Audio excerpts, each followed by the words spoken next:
press the bell icon on the YouTube app and never miss another update. Hello children, we are discussing the concept of biomolecules.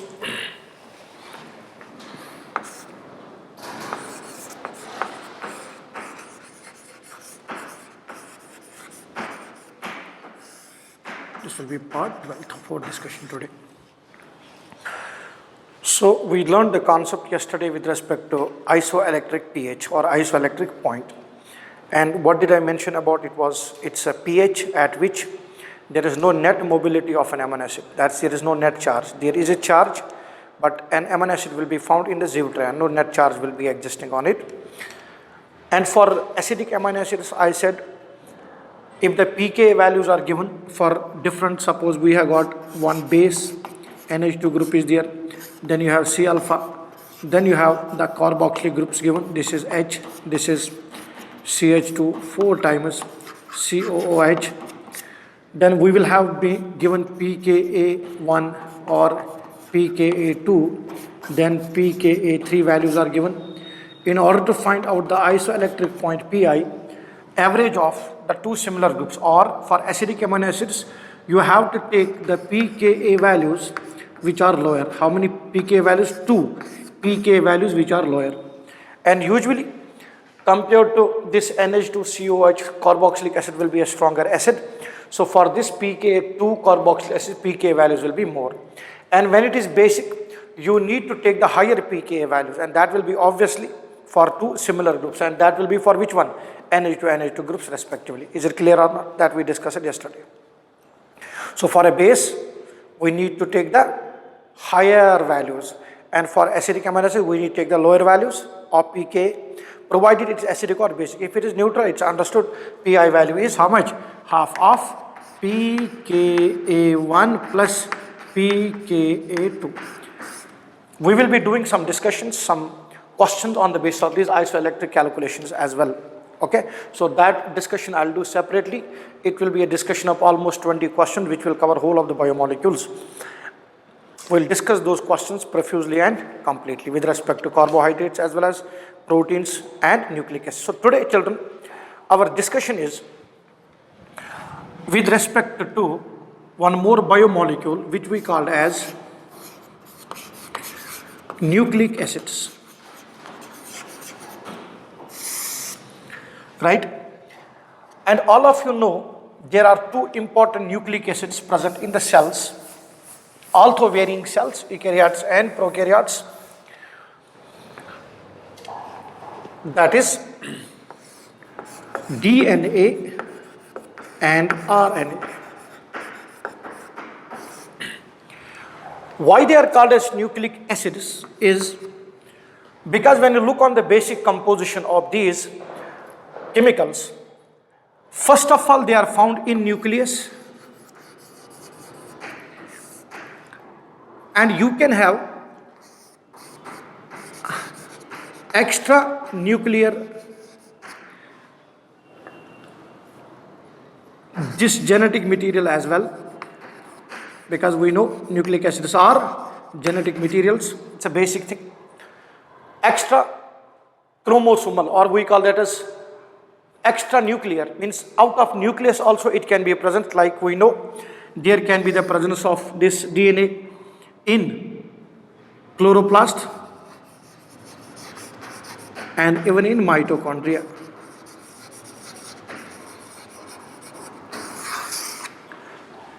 So we have different phenomena, as you would have already done it in biology, that what are the functions of that DNA which is present in chloroplast or mitochondria, chloroplast in plant cells and in animal cells. So it's present in the nucleus, and the acid component of this is because basic component of nucleic acids which are nucleotides. Technically nucleotides are monomers. What are nucleotides? Monomers which are making nucleic acid, and nucleic acid is a polymer.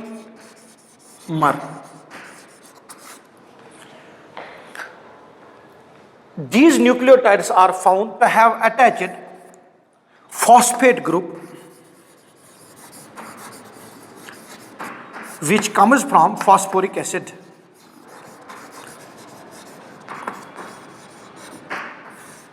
Let me tell you the basic analysis of this discussion first.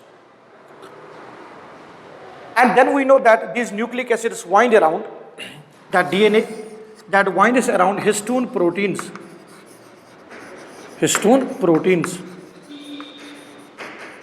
and results in the formation of chromosomes. And each chromosome has its fundamental unit in terms of nucleosome as well, right? So be this on string, solenoid model, there are different models how DNA at the end in a 3-dimensional structure and is packed in the cell. That is DNA packaging. That's completely a different discussion. That's not with respect to our present discussion of biomolecules, because we are discussing the chemical evidences with respect to these nucleic acids.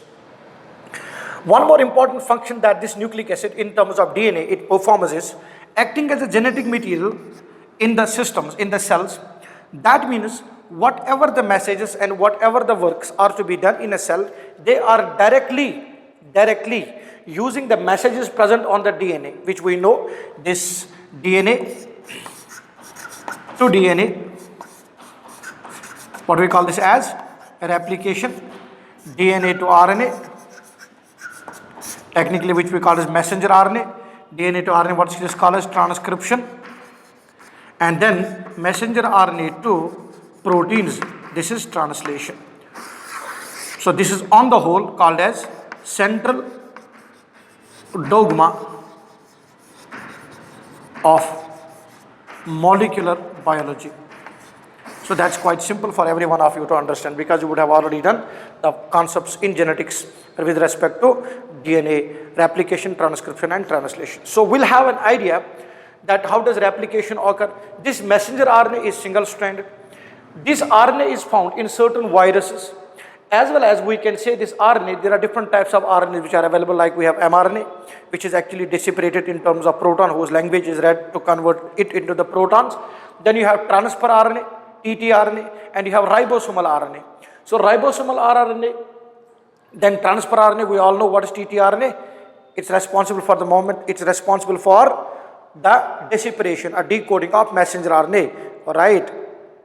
And what does it do? It carries amino acids on it, which is actually a response to a particular codon which is present on messenger RNA. So messenger RNA through ribosome machinery working is finally converted into the protein. So we have codons and decodons. We have codons and anticodon RNA transfer RNA molecule. We knowing that basic structure of that as well. Correct. Now children, when you look on these nucleic acids, which are an important genetic materials in the systems, in the cells, which perform different functions in the body, as I mentioned down, that nucleic acids, technically the monomeric unit is nucleotide, and this nucleotides it itself made up of certain fundamental units. Clear? Like in carbohydrates we read, we have monosaccharides, which when combined can result in the formation of disaccharides, like maltose, like we have lactose, like we have sucrose, which can combine and result in the formation of oligosaccharides also and polysaccharides also, which we talked about in terms of different properties like starch, glycogen and cellulose. We are talking about the segment, we are talking about the bonds and all the things. That's what we are going to do in this discussion. This is a basic discussion that I have done. So what are nucleotides? They are the basic repeating units of nucleic acids. So DNA is actually composed of what? Nucleic acids. On the whole, the DNA winds around the histone proteins and finally chromosomes are obtained. You know, euchromatin, heterochromatin on the basis of staining and other process respectively. So we are not going to discuss all those things here. Right. Now, let us look on the molecular composition of these nucleic acids.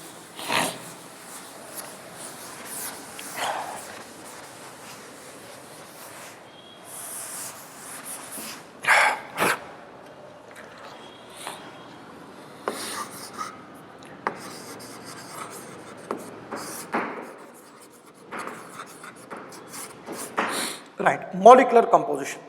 What did I mention? Nucleotides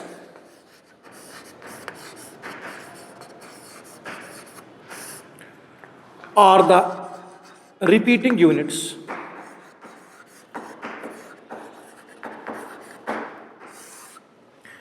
First of all, this nucleotide, what is it composed of itself? Every nucleotide, and remember these nucleotides are connected with each other by a linkage called as phosphodiester bond. So if I suppose this is one nucleotide and this is other nucleotide, they are held together by a phosphodiester linkage. So the linkage present which is connecting nucleotides with each other is phosphodiester linkage. Like we have glycosidic linkage in carbohydrates, like we have peptide linkage in proteins, like we have ester linkage in lipids itself as well. Similar way, we have phosphodiester bond in nucleic acids. So the nucleotides are connected to each other by phosphodiester linkage. Right. Each nucleotide, children, is made up of three important components. One is monosaccharide, or I will write it carbohydrate unit.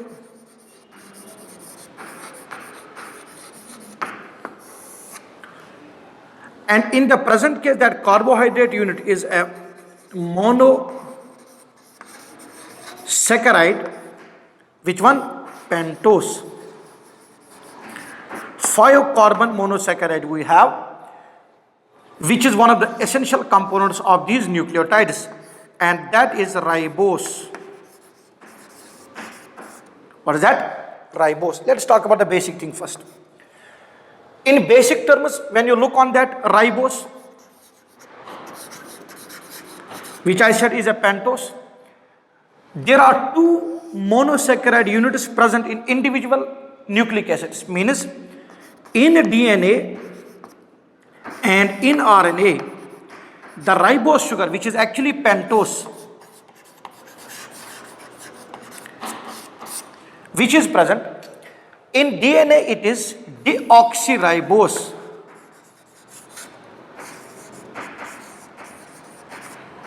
In DNA, the nucleotide which is making DNA, clear, the basic pentose which is present is deoxyribose, and in RNA it is simple ribose. So because it's a pentose, the formula will be C5H10O5. This is the general formula of a pentose. So this is the formula of a ribose. However, if it is deoxyribose, that means one oxygen less than ribose. Correct or not? The C5H10O4. Now here, hydrogen and oxygen is not in the ratio of 2:1 like in the normal ribose, which we said in the formula of carbohydrates. The general formula of carbohydrates is CnH2nOn. But the ribose which is present in DNA does not accommodate this formula. So here, that's why the general definition hydrate the carbon was not used in a general sense for carbohydrate. That's why we changed the definition polyhydroxyaldehydes or ketones. C5H10O4. So one oxygen less. This is one of the structural featural differences of nucleotides of DNA and RNA. That is, DNA has deoxyribose with the formula C5H10O4, but RNA, which is single stranded, DNA is double stranded, that's basic thing. RNA is ribose, general ribose, with the formula C5H10O5. Now you can have a look on this. This is the structural difference between the two. If you look on these two, having one oxygen less in DNA has got an extreme high level importance for the DNA, because if you look on general thing I'll talk about, children, RNA is also acting as a genetic material, but its half-life time is extremely less because it's extremely unstable. This can be acted upon by different systems, different salts and different types of chemicals in the body, and it can be destructed fast. That's RNA stability is very less compared to that DNA, which is acting as a genetic material from so much of the time. How this DNA is able to save its information in it, you will be knowing the semi-conservative nature of the DNA as well. But structurally, how is DNA itself such stable? It's all on the basis of its chemical evidence. It's all on the basis of its chemical analysis. On the basis of its molecular analysis, when you do, you will find out, because there are subtle changes in the main structures of DNA and RNA at chemical levels, they are somewhat different. Because of difference at their chemical levels, their stability is also completely different. Am I clear? I will discuss all these things one by one. Did you find it out? So, nucleic acid, which are made up of nucleotides, the basic composition of nucleotide is, the first one is monosaccharide unit carbohydrate, which is ribose. In DNA, it is deoxyribose C5H10O4, and in pentose it is ribose, general formula. And to make it more precise, according to the anomeric naming as well, to make it more precise, actually it is beta D ribose. It will be beta D ribose in RNA. I will show the structures of that also. And it is beta D. And why it's in the beta conformation? We learned beta is more stable compared to alpha. Number 2, in beta conformation, it makes it easier for certain of the features to come into play. I'm going to discuss all those things one by one. So beta D deoxyribose. Now this is in DNA. Now important thing, naming you already know. When I'm talking about beta D ribose and beta D deoxyribose, you understood ribose and deoxyribose. You already know D and D, that with respect to the farthest chiral center, the OH group will be present similar to that of D-glyceraldehyde. So that's why beta is at the anomeric carbon. So that OH group and the CH2OH group will be on the same side of the plane. That will have a look when we deal with the structures of this ribose. Am I clear or not? Basic thing clear? Let's have a look on the structural features or structural part of this ribose. So I'm talking about one by one. Nucleotide is composed of, as I mentioned, 3 things. One of those is ribose. I will write down here. What is a nucleotide made up of?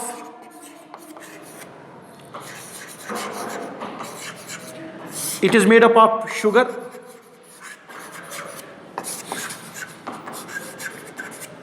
ribose or deoxyribose, plus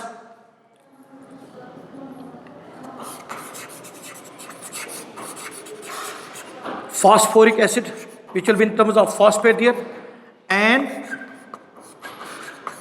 nitrogenous bases. This is the basic composition of a nucleotide. Now, if it is only what? Ribose, I will write that pentose here. That is carbohydrate. If it is only carbohydrate plus nitrogenous base, if it is only pentose and nitrogenous base, it is called as nucleoside. What's it called as? Nucleoside. So we can write down sugar plus phosphate is nucleoside, but sugar plus nitrogenous base is nucleoside. Sugar plus nitrogenous base plus phosphate, means phosphoric acid, is nucleotide. Am I clear with this statement? Sugar plus phosphate, nucleotide. Sugar plus phosphate plus nitrogenous base, nucleotide. Sugar plus nucleotide only, nucleoside. Clear or not? So we have, this is called as nucleoside and this is nucleotide. Now let us have a look on the structures of this.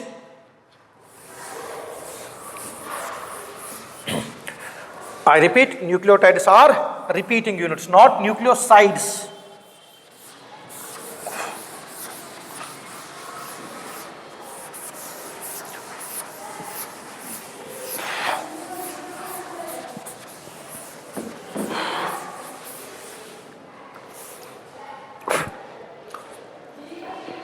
Okay, so the pentose sugar, which is present is ribose. C5, H10, O5. Okay. So structure wise, how it is? Oxygen, it's a pentose, right? Now, because it is, as I said, beta, in the beta, at the anomeric corp, it's in the beta configuration. So OH will be here, you'll have H here, then you got OH here, you have H here, you have OH here, you have H here, then you got H, and you have CH2OH. You can see that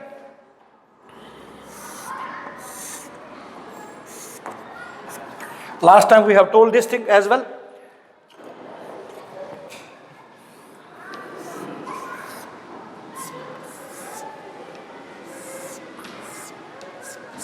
This one is coming towards you.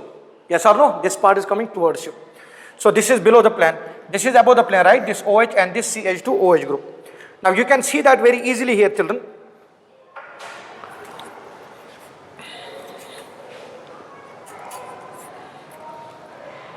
Okay. So what will be this one? This is beta. Now how many oxygens? 1, 2, 3, 4, 5. So this will be beta D ribose.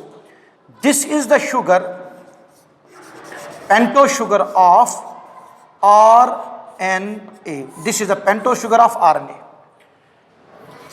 Now you can see that this is carbon 1 for us, carbon 2, carbon 3, carbon 4, and this will be carbon 5.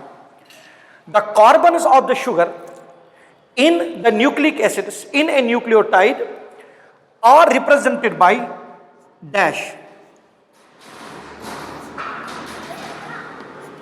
so that we can differentiate these carbons from the carbons which are present in nitrogenous bases. So in nitrogenous bases, the carbons which are present here are numbered as usual, C1, C2, C3, C4, C5, so on and so forth.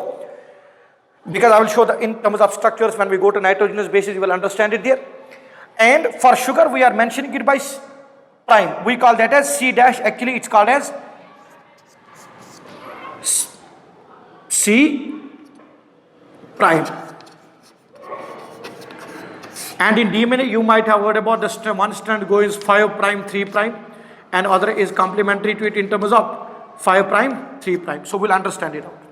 How exactly does this come into play? So it is 1 prime, 2 prime, 3 prime, 4 prime, 5 prime. So we are mentioning it by dashes so that we can separate it out from the carbons which are present in nitrogenous base. Good. So this is beta D ribose. This is sugar of RNA. Again, keep it in mind, this is pentose, right? We have written it out. So this is for RNA, beta D ribose. Then we have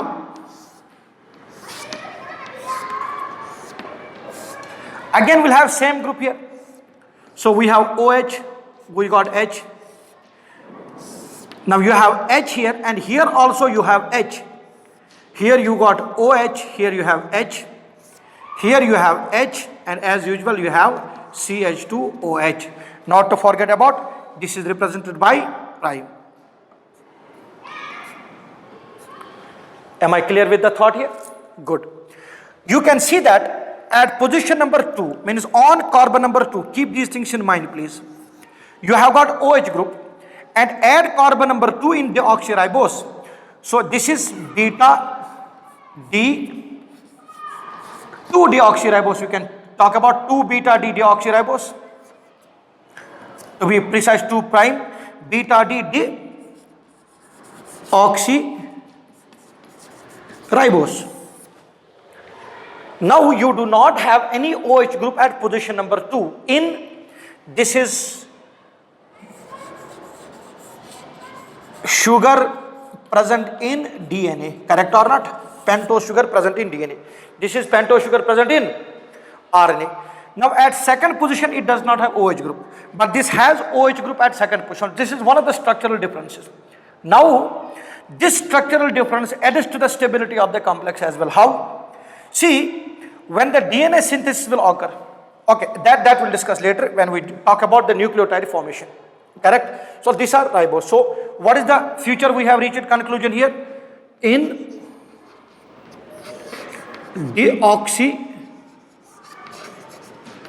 ribose, which is sugar of, pentose sugar of DNA, oxygen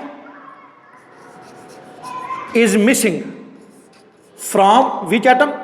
C prime 2. So C2. Keep this thing in mind. At position number 2, there is oxygen missing. Technically, there is no OH group, there is H group. So you know OH can undergo different types of reactions. If OH groups are close by, they can undergo the internal cyclization by dehydrogenation, oxygen link cyclization can occur within that ring, within that pentose sugar itself. Now what will be the problem due to that is that one is these two are close by because they are on the same side of the plane, right or not? Or they are downwards. So they are down the plane. So they can undergo the reaction. Suppose OH, they can convert to OO. So ring cyclization comes into play. We know when the DNA synthesis occurs, this 3 and OH group attaches to the 5 of the other nucleotide, right? If this is already linked, then the DNA replication becomes extremely difficult. That is, DNA synthesis becomes extremely difficult. This creates a serious depth of DNA synthesis in the cell. As we know, before a cell divides, there is a division of what? DNA. Once replication is not happening due to internal reaction is happening, you can have serious issues with respect to the cell itself. Right? Or correct or not? But in case of DNA, you know that it is not present there. So that reaction is not possible. So any structural group which can create problem for the replication purposes or which can create instability in the DNA due to different reactions. Suppose there is OH group, it can undergo hydrogen bonding with the medium because water will be present in the cell to such an extent. Alright, in the nucleoplasm, so much of water, so much of charges will be present, so much of ions will be present. They can interact with these polar groups and completely alter the normal functioning of what? DNA. So structurally, any atom which can create problem for the stability of the DNA at the nucleotide level only, the basic elements of that are completely removed. Yes? So it's not like in DNA we have deoxyribose. Why it is so? See, these are naturally governed things. As I said many times, when you look onto it and go into the deeper details of these discussions, you find to feel out that it cannot be generated by itself. These chemical events that have happened are not happening by itself. So it has got a serious implication. It has got a serious application as well. Clear or not? As I mentioned earlier, structure, governance, function. Keep that rule in mind. Good. So in deoxyribose, there is no OH group present at carbon number 2. That's oxygen is missing from carbon 2. So the formula becomes what? C5. Very good. H10O4. I told you it has got serious implications. So first one, DNA and RNA differ from each other in the sugar moiety as well. When the DNA on the whole will be made, suppose when the DNA is made, when the nucleic acids are made, on the whole DNA and RNA first of all will differ at the relative positions. Structural, they will differ in the relative position, that's carbon 2 respectively. So oxyribose means in RNA it will be OH containing there, it will be there, and that can undergo some reaction. That's why RNA is less stable compared to that of DNA. This is first structural difference present at the molecular level, right? So that there is a difference in the sugar. Good. Did you get it clear? Okay. What is the second part that we have? We have phosphoric acid as well. That is H3PO4. H3PO4. And we know in the medium it will be found as 3H++ PO4 3-. Correct or not? What does it do is, this is sugar moiety for us, and how does the bonding between the two come into play? Remember that there are different bases present. So nitrogenous bases I am not talking about by now. So I will talk about the reaction between this phosphoric acid and sugar. Whether it is DNA or RNA, the reaction occurs at the 5th carbon, 5' carbon of sugar. Let me show you that. Is it clear? Yes or no? Very good. Let's move forward. So one structural difference is clear.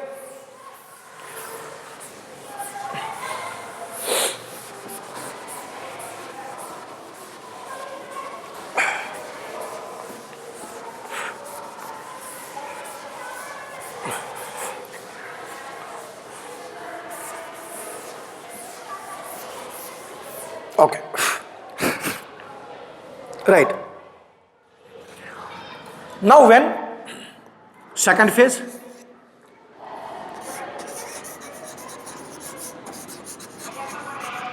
phosphoric acid plus pentose sugar.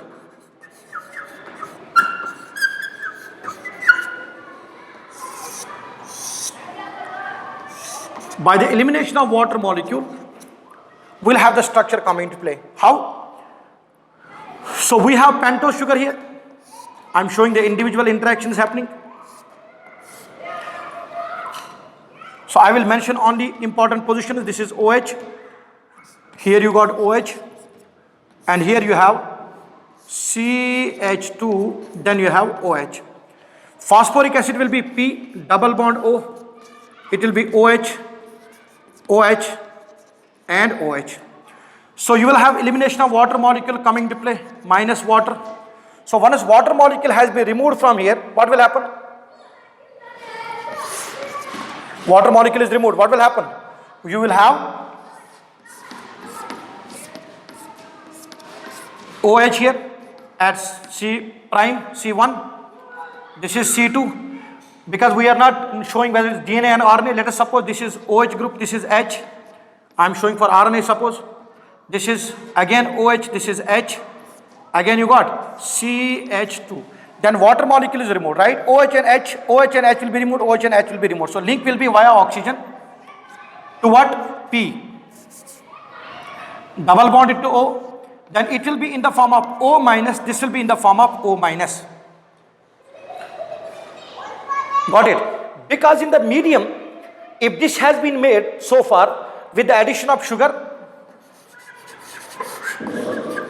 plus phosphoric acid, OH, because this is an acid, OH will be in dissociative form in terms of O minus and O minus. But in technical terms, when you look on the actual nucleotide, now you can see that, children, I said this OH will further elongate out in the chain, it will combine with the next nucleotide. Now these are two segments is done. So one water molecule has been removed so far. When what happens?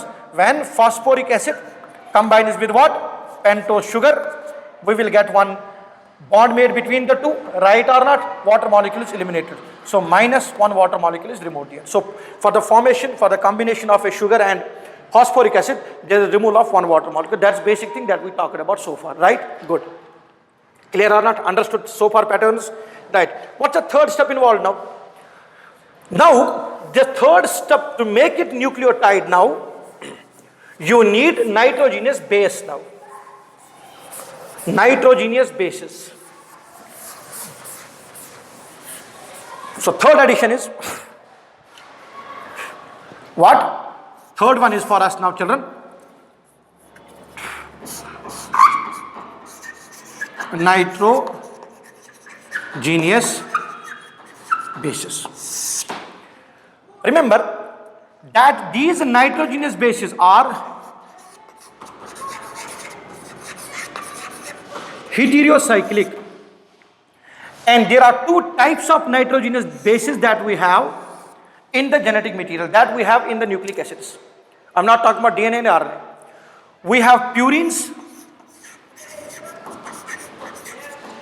and we have pyrimidines. In the genetics, you would have already done that. Purine and pyrimidine bases are there. And the amount of purine base is equal to what? Amount of purine and pyrimidine bases. When you talk about, okay, that we'll talk about in DNA segments. Now, what are different purine bases and pyrimidine bases? I said they are heterocyclic. The purines and pyrimidines both are cyclic. This is purine, double ring containing. This contains double ring. Pyrimidine is contains single rings. Pyrimidines contain single ring. And total members in the pyrimidine ring, a single pyrimidine ring, total members are 6. How many members total? 6. Which include carbons and nitrogens. Means carbons and nitrogens both are making a single membered ring. That's why this is heterocyclic. I said purines are double rings. total members in purines are 9. Total members, how many are there? 9. Including carbons and nitrogens, total members are 9. And in case of pyrimidine, there are how many members? 6 members, which is heterocyclic because carbons and nitrogens are making the bond. Done or not? Very good. So far it's clear? Right. Let us see that here now. When you look on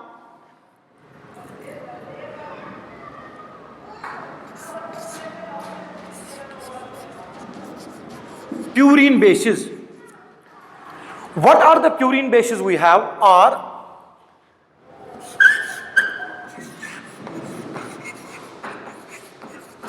adenine,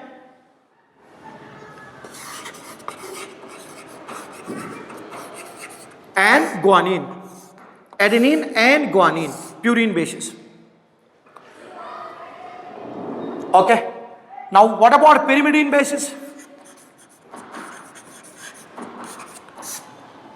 We have thymine and cytosine.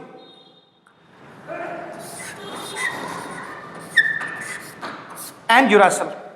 Now understand it. The two purine bases are adenine and guanine. These are present in DNA as well as RNA. So both the nucleic acids contain these two purine bases, adenine and guanine. Clear? Now pyrimidine bases are thymine, cytosine and uracil. Thymine and cytosine are present in DNA.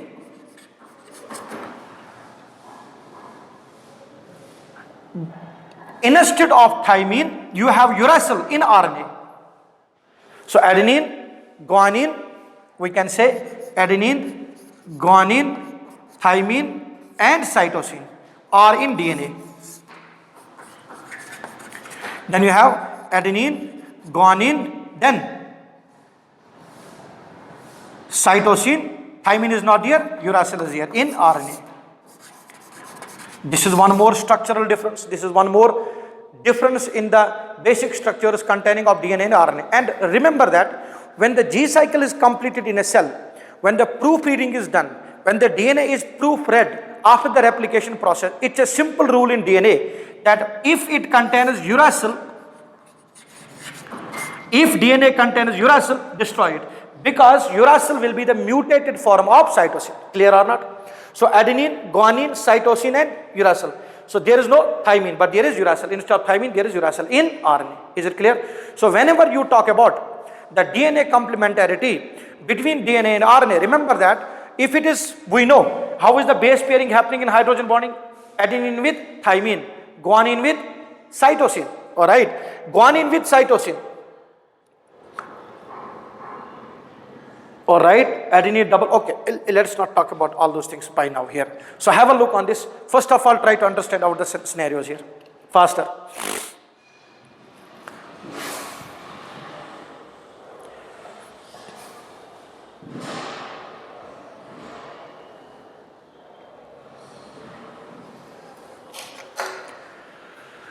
Yes, analyze the results first of all. Just try to think about this.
Clear, children?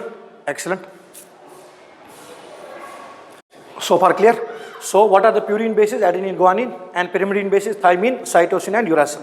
So in DNA you got adenine, guanine, thymine, and cytosine, and in RNA instead of thymine, what do we have? Uracil. Like adenine double bonds with thymine, similar way, adenine can pair up with uracil. If it is RNA, you are making RNA, then wherever thymine has to be put, it will be uracil put there. So when you do complementary or base pairing, we'll understand it on the basis of questions. Is it clear so far? Right, two types of bases, purines, pyrimidines. Purines are heterocyclic, double ring structures, heterocyclic double member ringers, and purines are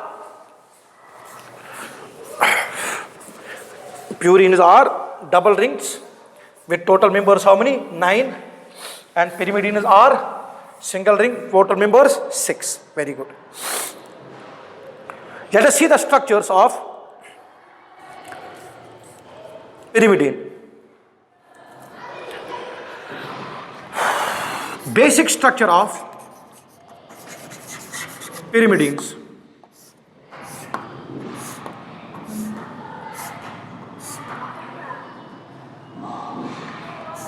You have nitrogen here, instead of carbon there is nitrogen, and here you have one more nitrogen. So there are carbons there, and these carbons are mentioned as usual. So this will be 1, 2, 3, 4, 5, 6. There are double bonds in the structures as well. So this is pyrimidine ring, basic pyrimidine ring. Clear or not? Good. Now, how is purine ring? Purine ring is, first of all, draw the basic ring.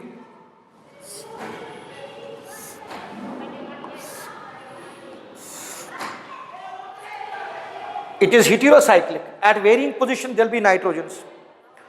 The total members present in the ring are 1, 2, 3, 4, 5, 6, 7, 8. I have drawn only, or 9.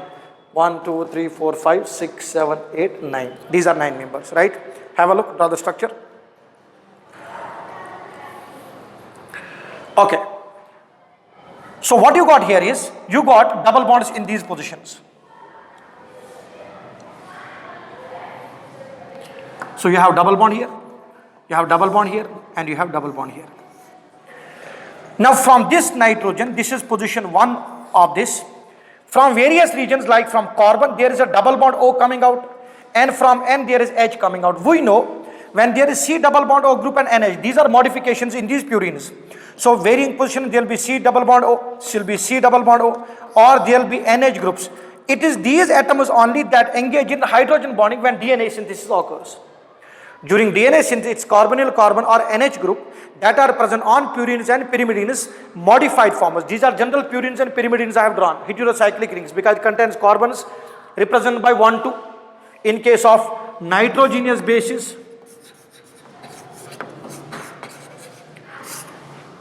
all carbons are represented as C1, C2, so on and so forth. But in a sugar, the carbons which are present, how they are mentioned? C prime or 1 prime, 2 prime, 3 prime, so on and so forth. Now this is purine. So from here at different positions, what are the pyrimidine bases I said? Clear? What are the pyrimidine bases? Thymine, then cytosine, then uracil. Then, clear or not? Very good. Look on this rings.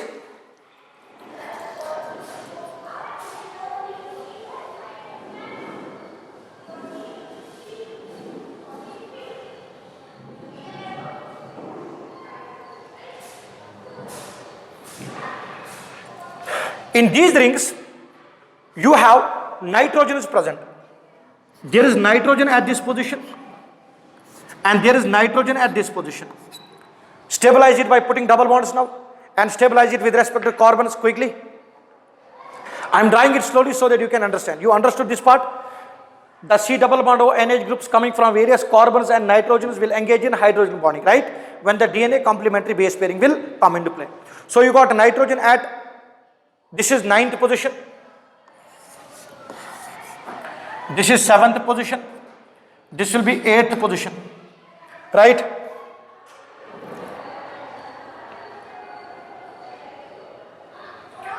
There is a double bond here. Then stabilize it further, quickly.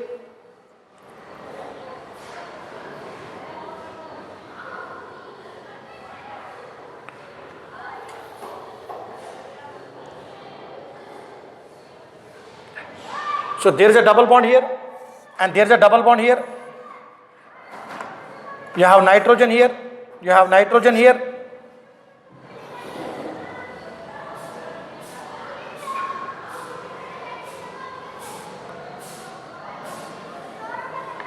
So when you number it, it will be 1, 2, 3, 1, 2, 3, 4, 5, 6, 7, 8, 9. So this nitrogen, which is at what position? 9th position, will be attached to hydrogen itself as well. So there will be a double bond structure here also. You keep stabilizing it. Will there be any double bond? So then will we have 4 bonds, no double bond will be present here. You have double bonds already in the structure. Now you can draw these purine and pyrimidine bases by yourself as well. Again here, nitrogen, hydrogen and carbonyl carbons will be coming out, which will engage in hydrogen bonding. Am I clear? Now, what the positions are, this is nitrogen 1, remember. When the bond is to be made, when the nucleotide is to be made, when you are making a nucleotide, remember that this is purines or pyrimidines. These are purines. This is purine ring and this is one pyrimidine ring. In purine ring, it is the 9th position, which is what? Nitrogen, which bonds with C prime 1 of pentose. So from 9th position, the nitrogen which is present will bond up with carbon number 1 of pentose.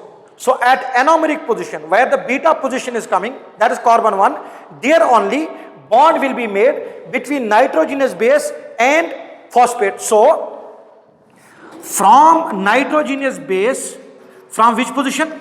9th position, there will be the bond made with sugar. At what position? 1 position. But the link will be N linked to the pentose sugar. It will be the N linked to what? Pentose. This bond is called as N-glycosidic bond. Keep it in mind. It is made between the 9th member of which ring? Purine ring with the first member of what? Ribose sugar. So the link where the nitrogenous base attaches with ribose sugar will be 9th and 1st. 9-1 link will be coming into play, right? That is for purines. But in pyrimidines, it is the first nitrogen that is bonding up with the carbon 1 of sugar. So it is nitrogen first bonds with carbon 1. This is for sugar and this is for nitrogenous base. Now you can see that this is heterocyclic system only. So what are the pyrimidine bases you have? Faster. Pyrimidine base, thymine, cytosine and uracil. What are the purine bases you have? Adenine and guanine. What is present in DNA which is not present in RNA? Faster. What is present in DNA which is not present in RNA? So RNA has uracil instead of thymine. Adenine will bond up with thymine. But when it is RNA double bond, RNA double strand structure. How? RNA double strand structure, because you know when mass transfer RNA molecule is made, it is making those, it has 4 arms, right? And these arms are actually flipping onto each other, wherein if there is any bonding between adenine, it has to be bonded with, because there will be no thymine, there has to be uracil. Okay, that we'll see in our next class. Did you get it or not? So I have discussed it. The basic nucleic acids, the structural differences so far. There is one structural difference in ribose sugar, and there is one structural difference in terms of nitrogenous base as well. Remember the methylated form, most probably. The methylated formers, when will come into play, mutations will come into play, the bases can change. So DNA goes with a simple rule during proofreading. If there is any uracil found, it is the mutated form of thymine. Right? As a result of that, it has been mutated. It will put a wrong amino acid in a protein molecule because the codon of bases like ACU, it's a codon, codes for a specific amino acid. If one of the bases altered, amino acid alters. Due to that, the structure of the protein on the whole changes, which leads to its malfunctioning, like sickle cell anemia, wherein you know that on alpha you have glutamic acid replaced by valine due to base changing. Point mutation comes into play.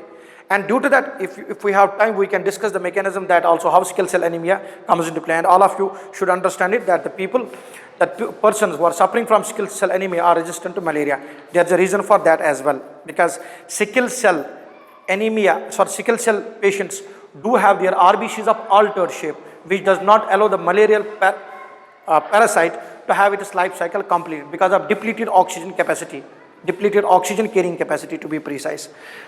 It has a perfect implications on the systems, right? So purines and pyrimidines.